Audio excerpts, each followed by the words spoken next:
Parti. Bonjour, bonjour à toutes et tous, bienvenue. Nouveau webinaire proposé par le French Design ce matin. On va parler contrat, fabricant, designer.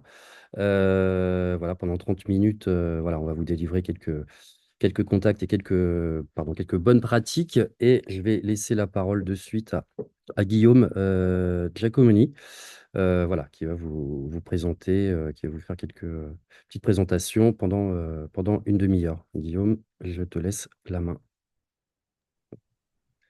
Bonjour à tous et merci Benoît pour l'introduction. En effet, on va parler contrat ce matin. Il s'agit de vraiment voir les erreurs qu'on a l'habitude de voir dans des relations contractuelles entre des designers et des fabricants et surtout de ne plus commettre ces erreurs. Car euh, voilà, pour me présenter, je suis avocat, je pratique le droit des affaires et le droit de la propriété intellectuelle. La plupart de mes clients sont des startups, des PME ou des jeunes créateurs qui voilà, viennent me voir pour protéger leur propriété industrielle, intellectuelle et pour encadrer leurs relations commerciales. Et l'encadrement de ces relations commerciales, il passe par la rédaction de contrats et la gestion de ces contrats. Euh, En 30 minutes, on va essayer de voir les quatre erreurs que je vois régulièrement dans des dossiers et surtout les outils juridiques qu'on peut utiliser pour ne plus commettre ces erreurs et être à l'affût. Donc, je vais commencer par partager mon écran et une petite présentation.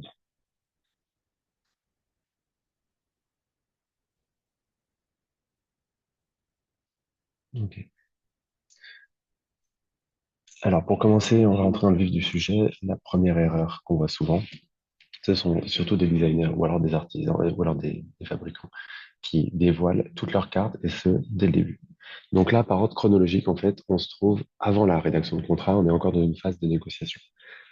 Ces négociations, elles sont importantes puisque c'est là où on découvre le partenaire ou le futur partenaire commercial et on va échanger sur nos pratiques, on va échanger sur nos projets et on va essayer de faire naître une synergie. Le problème, c'est que souvent, dans cet échange d'informations, on a des informations qui peuvent être confidentielles, qui peuvent créer la plus-value, en fait, d'un artisan ou d'un créateur. Et euh, ces informations qui sont sensibles, on essaye de ne pas les dévoiler. Malheureusement, c'est un peu obligatoire. Voilà, pardon. C'est un peu obligatoire de dévoiler sa plus-value puisqu'on est dans une phase que moi j'appelle une phase de séduction, en fait, où on va essayer d'attirer le partenaire commercial. Mais ces informations-là, en fait, elles créent votre plus-value. Réellement, c'est ça qui va faire que l'autre partenaire est intéressé pour créer une relation avec vous. Donc, ce qu'on va essayer de faire, c'est de limiter au maximum les informations qu'on communique. Parce qu'en fait, on ne sait jamais à quoi peut déboucher une collaboration au départ. Et c'est dommage de partager sa plus-value, qu'elle perde du coup son côté attractif puisqu'elle est dévoilée et elle est partagée, pour qu'ensuite la collaboration ne se fasse pas. Euh, Moi, je vois régulièrement des cas où, en fait, dans l'euphorie des débuts, dans l'excitation de l'opportunité naissante, les partenaires échangent des informations confidentielles et ensuite ces informations sont réutilisées à mauvais escient. Donc, finalement, on a perdu notre plus-value et on va enrichir les autrui sans avoir de retour sur investissement. Donc ça, c'est la première erreur sur laquelle on va essayer de lutter. C'est de vraiment garder pour soi les informations qui sont confidentielles. C'est un peu notre petit jardin secret, c'est ce qu'on veut garder et ce qu'on veut limiter, ce qu'on veut diffuser le moins possible. Maintenant, il y a des cas où c'est obligatoire de communiquer ces informations. Et dans ce cas, ce qu'on propose souvent au cabinet, c'est la rédaction d'un accord de confidentialité. Donc, c'est un NDA, Non-Disclosure Agreement. Et je vois beaucoup de créateurs qui en font signer, notamment lorsqu'ils sont en phase de prototypage, puisque les créations sont encore secrètes et elles doivent le rester pour la protection. Et voilà, donc c'est un bon réflexe de faire signer un accord de confidentialité. C'est un document euh, qui n'est pas magique, mais qui va pouvoir en fait donner une bonne garantie, qui va rappeler à votre interlocuteur que votre création, elle est protégée et elle est secrète. Donc, c'est un réflexe qui est utile pour éviter de dévoiler ses cartes et de perdre sa plus-value dès le départ. Et le bon réflexe qui va avec l'accord de confidentialité, c'est de partager. les documents avec un flocage confidentiel, comme on le voit souvent, alors dans les films, mais pas que, on le voit aussi en pratique juridique, c'est de voilà, rappeler toujours à votre interlocuteur que les documents que vous lui communiquez, ils vous sont propres et ils sont confidentiels et ils sont protégés. Alors, je vous dis que ce n'est pas magique, car la mise en œuvre du contrat en cas de rupture de la confidentialité par l'autre partie, elle est, euh, elle est un peu difficile et ça nécessite d'aller devant des tribunaux. Donc, c'est un outil qui est surtout dissuasif et qui peut être très utile si vous avez un gros litige, mais c'est pas l'outil qu'on va utiliser tous les jours devant les juges, puisque aller devant des juridictions, ça a un coût ultra important, surtout pour des jeunes structures. Mais je l'encourage quand même parce que je trouve qu'il a plus de qualité que de défauts.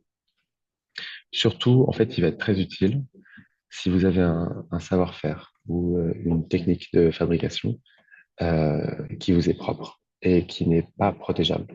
En fait, si vous avez suivi d'autres webinaires du French Design ou si vous avez des notions en propriété intellectuelle, vous saurez que les méthodes de fabrication, elles ne sont pas protégées par le droit d'auteur, par le droit des dessins et modèles. Et donc, c'est là où le secret va venir prendre toute la force que la propriété intellectuelle ne peut pas leur donner.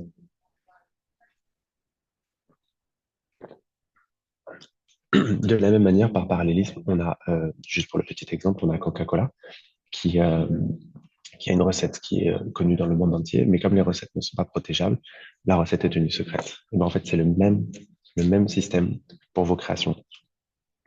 Donc, il faut trouver un équilibre rationnel. Ce que j'aime bien, c'est le less is best. C'est on essaie d'en dire le moins possible, mais on essaie quand même d'attirer l'autre partenaire avec des informations. Voilà, donc ça, c'est la première erreur que je vois constamment, c'est donner trop d'informations dès le départ. On évite. On essaie de garder le plus possible pour soi.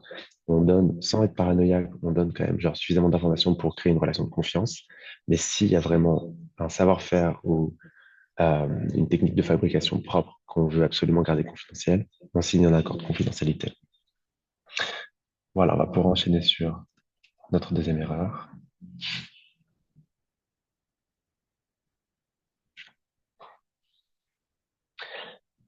C'est un peu l'erreur la moins juridico-juridique qu'on va aborder ce matin, c'est d'ignorer les red flags.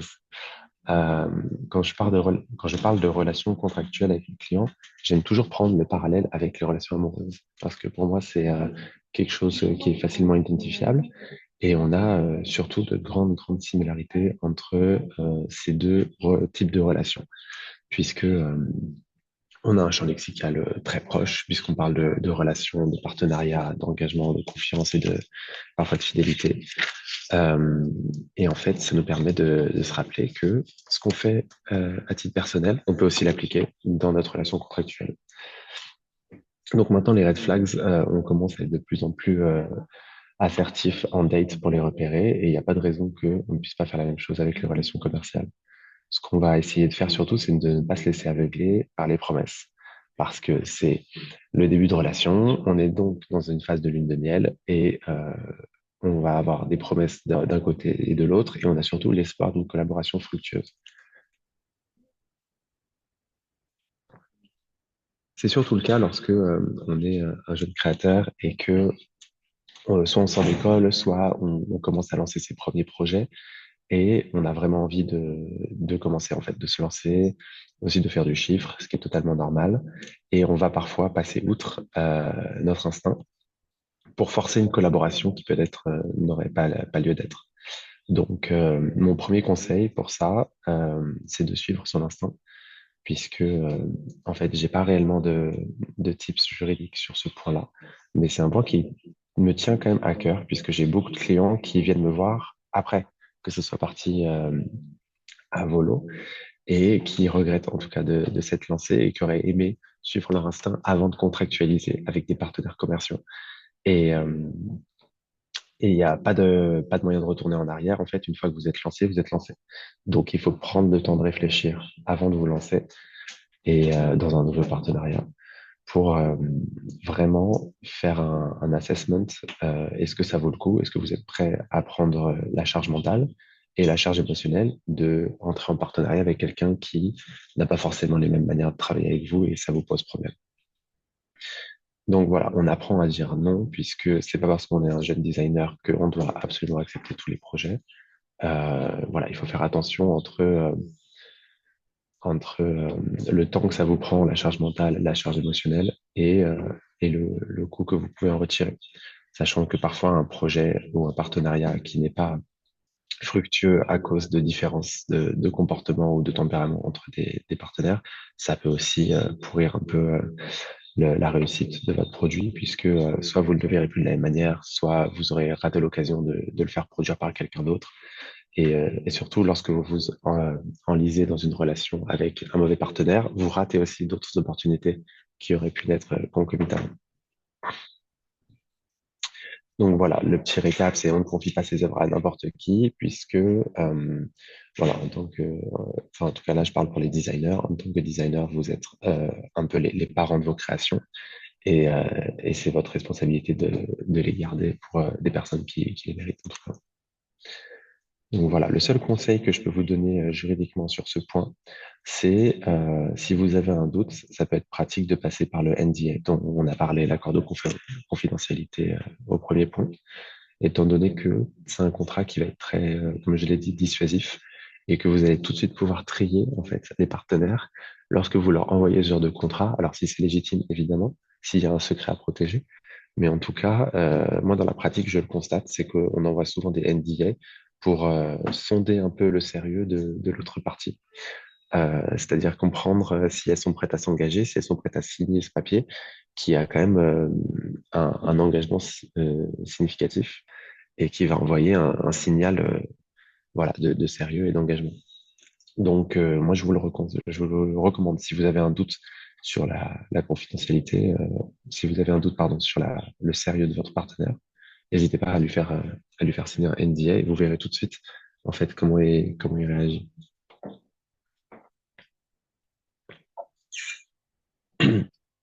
Ok, on va passer à la troisième erreur. J'ai oublié de vous prévenir que j'avais pas accès à l'onglet questions pendant le webinaire, mais on va pouvoir les adresser à la fin. Merci. Ok, donc la troisième erreur, c'est de ne pas prévoir le transfert des droits. Et là, on rentre un peu plus dans le juridique déjà. En fait, là, on passe dans la partie contractualisation. Donc, on s'intéresse à comment rédiger son contrat avec le designer, stricto sensu. Il ne faut pas négliger les deux premiers aspects qui sont du pré-contractuel et qui vont en fait vous mettre sur les bons rails pour ensuite rédiger le contrat et ensuite l'exécuter. Tout ça, c'est un ensemble qui va de pair. Donc, sur le transfert des droits, très très rapidement, parce que c'est pas vraiment le point ici, je vais vous rappeler comment ça fonctionne le droit d'auteur, le droit des dessins et modèles. Lorsque un designer crée une œuvre, il a de facto un droit qui lui est accordé. C'est le droit d'auteur sur l'œuvre originale qu'il a créée. Et il a aussi le droit de déposer un dessin et modèle. Il va auprès de l'INPI déposer un titre et il va recevoir des droits sur sa création au titre du dessin et modèle. En fait, ces deux protections qui sont non pas concurrentes, mais qui sont cumulatives, elles vont toutes les deux s'appliquer sur l'œuvre que vous avez créée. Donc, très important, c'est d'évaluer l'étendue des droits, car souvent, on a des designers qui collaborent sur des projets. Et il faut se mettre d'accord dès le départ sur la titularité, c'est-à-dire qui va détenir les droits sur l'œuvre.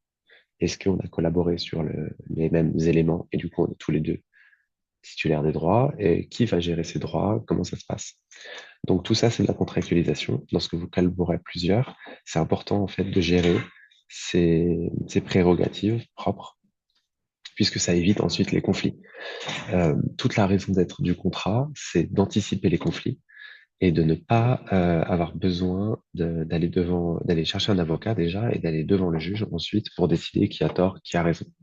Si vous ne gérez pas par contrat ces œuvres collaboratives, vous allez être de facto soumis à un régime de l'indivision qui est un peu le même régime que celui que les héritiers utilisent pour gérer la maison de vacances dont ils ont hérité, en fait, si vous voulez. Donc c'est tout le monde doit se mettre d'accord, sinon il ne se passerait rien. Donc ça peut mener à des situations de blocage et c'est dommage. Donc, voilà, il faut anticiper ça. Lorsque vous créez à plusieurs, pensez à gérer la titularité des droits et les prérogatives que vous pouvez exercer, notamment pour savoir qui peut agir contre les copies ou qui peut déposer un titre devant l'INPI pour protéger l'œuvre, qui paye les droits en fait à l'INPI ou les frais d'avocat pour déposer l'œuvre. Tout ça, c'est des choses qu'on peut gérer contractuellement.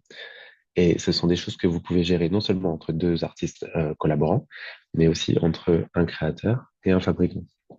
Étant donné que si vous avez un binôme créateur-maison d'édition, vous pouvez aussi, par exemple, créer un prototype pour la maison d'édition et lui confier en fait les droits d'enregistrement pour que la maison d'édition aille enregistrer le dessin modèle devant l'INPI. Donc c'est elle qui va s'occuper de la protection et il faut gérer qui paye les droits, qui obtient les redevances et voilà les prérogatives en fait de la dévolution de vos droits. Donc, il faut décider à qui vous les transférez. Donc, si c'est à une structure que vous créez ad hoc entre collaborants, si c'est une maison d'édition, tout ça, c'est du contractuel. Sachant qu'en fait, si vous ne faites pas ça, si vous ne rédigez pas ce contrat de transfert de droit, alors en fait, je parle de transfert de droit parce que c'est plus large, mais souvent, on parle de cession de droit d'auteur ou de licence de droit d'auteur. C'est ça que j'entends par transfert de droit. Si vous ne rédigez pas ce contrat avec le fabricant, euh, le fabricant, techniquement, n'a pas l'autorisation légale de reproduire vos œuvres. Donc, en fait, pour éviter d'être dans cette situation d'illégalité, on va vraiment prévoir un contrat de cession de droit d'auteur ou de licence.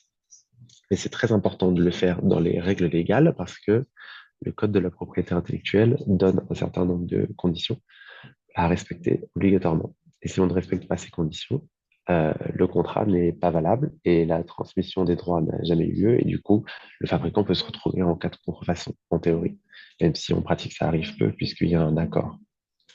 Donc, c'est rare que les parties reviennent dessus, sauf si elles ont changé d'avis. Mais ça, j'ai un exemple à l'erreur suivante. On va pouvoir parler plus en détail. Voilà, un dernier point sur lequel j'aimerais amener votre attention, c'est de bien distinguer, par exemple, alors c'est un exemple en fait dans les conditions qui sont demandées par le Code de la propriété intellectuelle, c'est de différencier les droits de reproduction et les droits de représentation. En fait, c'est vraiment pour vous donner l'illustration. Les droits de reproduction, c'est comme son nom l'indique, produire les pièces en série ou reproduire des prototypes. C'est recréer une œuvre qui est inspirée de l'œuvre que vous avez créée. Et les droits de représentation, c'est présenter au public l'œuvre que vous avez créée. Et donc, en fait, ces deux droits doivent être distingués dans les contrats. Et c'est là où je vous prends juste cet exemple pour vous montrer à quel point il faut entrer dans le détail. C'est que si vous cédez un droit de reproduction, donc vous permettez au fabricant de reproduire l'œuvre en série, ça ne veut pas dire que vous cédez le droit de représentation, c'est-à-dire de présenter l'œuvre sur les plaquettes commerciales, les sites internet, les pages Instagram. Tout ça, ce sont deux droits différents et il faut bien faire attention de les céder. Et les mentions toutes droits cédés, ce qu'on peut voir parfois sur les devis, elles ne sont pas réellement autorisées par la jurisprudence. Donc, on va vraiment avoir la nécessité de faire un contrat écrit dans lequel on va avoir les droits cédés et surtout les rémunérations attribuées. Alors, quelques secondes sur la rémunération avant de passer à l'erreur suivante. Euh, En principe, en droit français, la rémunération des designers ou enfin, des créateurs d'œuvres d'art, elle est proportionnelle au chiffre d'affaires qui est généré par la vente de l'œuvre. Donc, il faut prévoir dans votre contrat de cession de droit cette rémunération, l'assiette sur laquelle elle porte, c'est-à-dire si c'est un chiffre d'affaires hors taxe souvent, et le montant des pourcentages auxquels vous voulez prétendre. Alors, j'ai très souvent des designers qui me demandent quel pourcentage est le plus communément admis. Et en fait, il n'y a pas de réponse à cette question, puisque ça dépend de la renommée du designer, de la renommée de la maison d'édition et des concessions qui sont prêtes à faire. Après, il y a beaucoup de négociations aussi. Mais une fourchette approximative, on peut dire que au départ, on se trouve entre les 2 et les 12%, je pense. Alors 2%, c'est un peu rare, mais disons entre les 3 et 3% et 12% de, du chiffre d'affaires qui a été généré par les œuvres. Voilà, il faut savoir qu'il y a une exception à ce principe de rémunération proportionnelle. C'est donc une rémunération qui est forfaitaire et celle-là, elle est autorisée légalement lorsque votre plus-value, enfin la plus-value du créateur, elle est un peu noyée dans l'œuvre finale, si vous voulez. Ça a été surtout mis en œuvre pour les créateurs de bouteilles de parfum, où on considère que le consommateur, il ne va pas acheter le parfum pour la forme de sa bouteille, mais surtout pour la fragrance qui est contenue à l'intérieur. Et, euh, et pour ce cas de figure-là, on accepte les rémunérations forfaitaires pour les missions de design. Ce qu'on conseille, alors pour le design mobilier, ça me semble moins être le cas, puisque l'esthétique fait partie intégrante de la plus-value de l'œuvre. Ce qu'on conseille en cabinet, c'est pour avoir une relation équilibrée, c'est d'avoir une rémunération forfaitaire pour la phase de développement et ensuite une rémunération proportionnelle complémentaire pour la phase de commercialisation, ce qui vous permet en fait d'avoir une complémentarité de ces deux rémunérations qui vous assure une rémunération plus constante. Voilà, je pense que c'est tout ce que j'avais à vous dire sur le transfert de droits et la rémunération. Et on peut passer à notre quatrième erreur, c'est de signer n'importe quoi. Bref, on a un peu entamé le sujet avec les sessions de droit, mais, euh, mais non seulement il faut bien rédiger en fait ce qu'on signe, mais surtout il faut bien en prendre connaissance, puisque je sais que dans le milieu, il y a beaucoup de modèles de contrats qui circulent, et, euh, et en fait, souvent par crainte et par non-appétence pour le droit, on va lire en diagonale en fait, et on va signer un peu pour faire avancer le projet. Et ça, c'est une, euh, une erreur qu'on ne doit plus reproduire, puisque il faut toujours être conscient des choses auxquelles vous vous engagez. Ça, c'est Dieu, ça, c'est déjà, c'est certain, puisque on veut pas s'engager les yeux fermés. Et surtout, on veut vraiment être conscient de ses droits, en fait, c'est le plus important pour moi. C'est que vous soyez conscient de vos droits avant d'être inscrit dans un contrat, avant de le signer pour vous engager.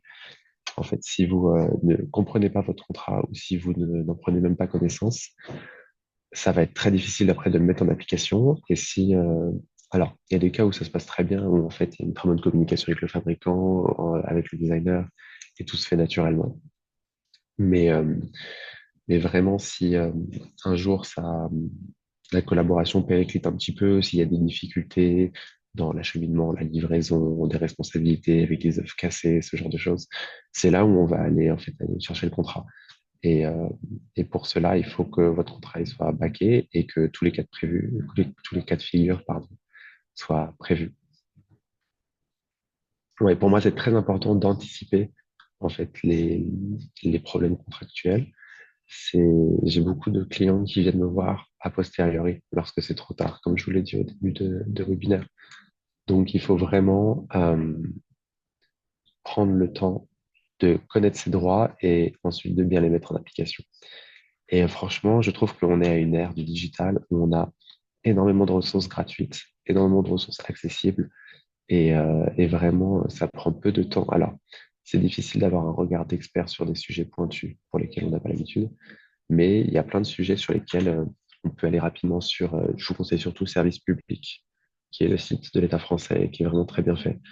Et sinon, d'aller lire le code de la propriété industrielle. Alors, je sais que c'est un peu technique, mais j'ai des clients qui le font et vraiment, j'étais ultra impressionné parce que j'ai une cliente qui est venue me voir avec des articles en me demandant si c'était bien l'interprétation qu'elle avait compris. Et donc, je pense que c'est vraiment à la portée de tout le monde. Il faut juste prendre le temps de le faire. Euh, J'ai des conseils de ChatGPT pour la rédaction de contrat, évidemment. Ça peut donner des pistes de réflexion, en fait. Mais il ne faut pas oublier que ChatGPT, c'est une ressource conversationnelle. C'est pas un expert du droit. Et il va pas pouvoir vous accompagner sur des points techniques et précis. J'ai fait le test d'ailleurs hier soir par curiosité. Et quand je lui demande de me rédiger un contrat, le raisonnement est bon, mais le respect des règles de la loi française, évidemment, il ne les connaît pas dans le détail. Donc, on a parfois des conditions qui sautent et ça, ça peut être dangereux pour la validité de votre contrat. Donc, pourquoi pas pour discuter, pour trouver des idées, des arguments, mais pour voir s'il y a des pistes en fait qui vous auraient échappé, mais surtout pas pour se reposer dessus pour rédiger un contrat. Et c'est pareil pour les modèles en fait, puisque les modèles, on ne sait pas vraiment d'où ils viennent. Ils circulent beaucoup, mais en fait, non seulement la réglementation accélère rapidement, mais en plus, il faut bien le maîtriser et il faut pour ça se l'approprier. Donc voilà, on va passer aux questions maintenant, puisque je me suis un peu étendu. Alors, Guillaume dit, effectivement, on a deux petites questions. Alors, je commence par la dernière parce elle est plus rapide. Une œuvre, je ne sais pas si tu as accès au chat, hein, en principe, tu les vois, les Ouais, c'est questions. bon, j'ai accès. Une œuvre enregistrée INPI Allemagne est-elle protégée si on fabrique en France? Ou faut-il également déposer INPI France? Alors en fait, c'est une bonne question, mais la, l'enregistrement auprès de l'INPI, en fait, il est protégé territorialement. Donc, si vous avez déposé un titre auprès de l'office allemand, vous serez protégé uniquement en Allemagne. Si vous protégez en France, vous serez protégé uniquement en France. Et pour protéger les deux territoires, je vous conseille de déposer dans l'Union européenne auprès d'un organisme qui s'appelle EIPO. Et cet organisme européen vous permet d'être protégé sur l'ensemble des 28 territoires. Mais sinon, malgré ça, les protections sont territoriales et sont limitées au territoire où vous êtes Donc, il existe enregistré. des organismes qui permettent de couvrir toute l'Europe par une seule procédure, de couvrir tout le territoire européen. C'est ce que Ouais, tu c'est dis. ça exactement. Ok. Bon. Il y a une autre question, il y avait il y a une autre question qui a été posée un petit peu plus longue. Nous avons créé une gamme de mobilier sous une collaboration de deux marques de studios. Au sein de ces deux studios, il y a deux designers qui ont dessiné ces meubles. Nous communiquons via nos marques, mais à qui sont les dessins, droits d'auteur? Marque entreprise ou designer? Aucun contrat n'a été signé entre nous. Ah. Mhm. Nous nous connaissons depuis longtemps, mais ne savons donc jamais ce qui peut se passer. Ben écoutez, là, on est dans un cas de figure où on a plusieurs créateurs. Donc, il faut voir, en fait, il y a deux cas de figure par la loi française. Il y a les œuvres de collaboration et les œuvres collaboratives.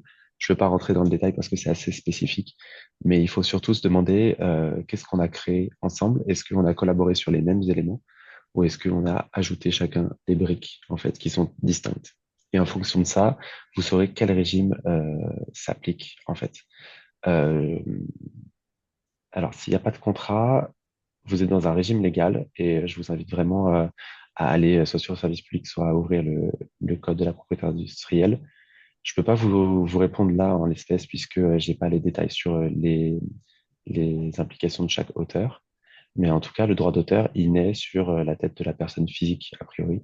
C'est la personne physique qui a réalisé les efforts, les efforts, les œuvres originales qui est titulaire du droit d'auteur.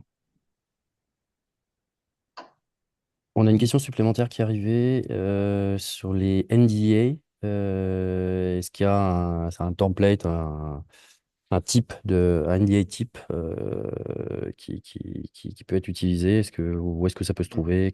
Comment ça fonctionne? Ouais, alors j'en vois beaucoup. Moi, ce que je préconise dans ce cas-là, c'est un peu un hybride des deux. C'est-à-dire, vous récupérez un modèle et ensuite vous le soumettez à un avocat. En fait, ça vous permet d'économiser un petit peu d'honoraires et surtout, ça vous permet de vérifier qu'il est complètement adapté à votre situation.